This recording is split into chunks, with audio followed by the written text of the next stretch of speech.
நமது சோழிங்கநல்லூர் சட்டமன்ற உறுப்பினர் அண்ணன் அவர்களுக்கும்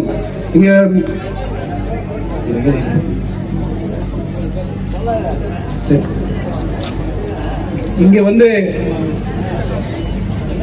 அனைத்து கழக உடன்பிறப்புகளுக்கும் முதற்கண் நன்றியை தெரிவித்துக் கொள்கிறேன். மற்றும் ஊராட்சி பொதுமக்கள் மற்றும் என்னுடைய பணிபுரியும் துணைத் தலைவர் மற்றும் வார்டு உறுப்பினர்கள், இளைஞர்கள் அனைவருக்கும் நன்றியை தெரிவித்துக் கொள்கிறேன். நமது ஊராட்சியில் இந்த 4 ஆண்டுகளில் எண்ணற்ற பணிகள், அதை பற்றி ஒரு சில வினாடிகளில் என்னுடைய உரையை முடித்துக் கொள்கிறேன். நம்ம வந்த உடனே 2021 பெரிய குளத்தை பண்ணோம். அதுக்கப்புறமா பாரதி நகர் பார்க்கு, அதுக்கப்புறமா டேமேஜ் ஆன ரோடுகள்லாம் முதல் சீர் செஞ்சோம்.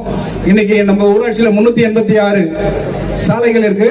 அதுல 156 இதுவரைக்கும் பண்ணியிருக்கோம். மேற்கொண்டு இந்த ஊடு மட்டும் 60 சாலைகள். இதற்கு முக்கிய காரணம் நமது திமுக அரசின் நமது தளபதி அவர்கள். இரண்டாவது நமது சட்டமன்ற உறுப்பினர் அவர் இதுவரைக்கும் போன வருஷம் மட்டுமே 12 கோடி ரூபாய் அரசாங்கத்திற்கு வாங்கி கொடுத்தாரு. சிஎம்டி நிதி மூலம் 15வது நிதி மூலம் மிக்ஜாம் புயல் அனைத்திற்கும் காரணம் நான் பெருமையா சொல்லணும்னு நினைக்கல. நான் எல்லாருடைய நான் பண்ணியிருக்கேன். தாம்பரம் தொகுதியில் எஸ் ஆர் அண்ணங்களோட பணியாற்றி இருக்கிறேன்.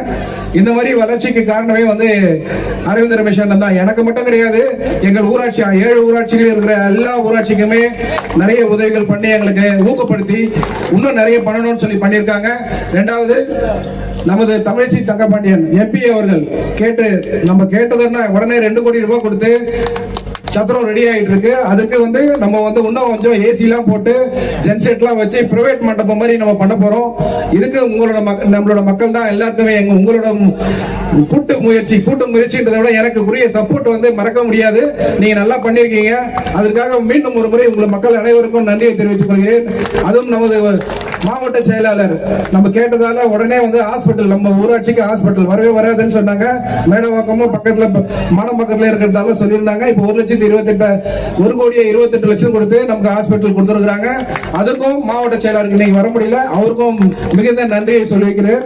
இன்னும் ஒரு 3-4 மாதங்களில் இந்திய அரசாங்கத்தின் அனுமதி பெற்று அந்த ஹாஸ்பிட்டல் தொடங்கப்படும் என்பதை இந்த நேரத்தில் சொல்லிக்கொள்ள கடமைப்பட்டிருக்கிறேன். மற்றும் இந்த மேடை பேச்சு கொஞ்சம் கம்மி தான் இருந்தாலும் வந்திருக்க அனைவருக்குமே எனக்கு ரொம்ப ஒத்துழைப்பு கொடுத்த எனது நண்பர்கள் மற்றும் குடும்பத்தினர், வேங்கவசதி ஊராட்சி பொதுமக்கள் அனைவருக்கும் மீண்டும் ஒரு மணி நன்றியை தெரிவிக்கிறேன். நன்றி, வணக்கம்.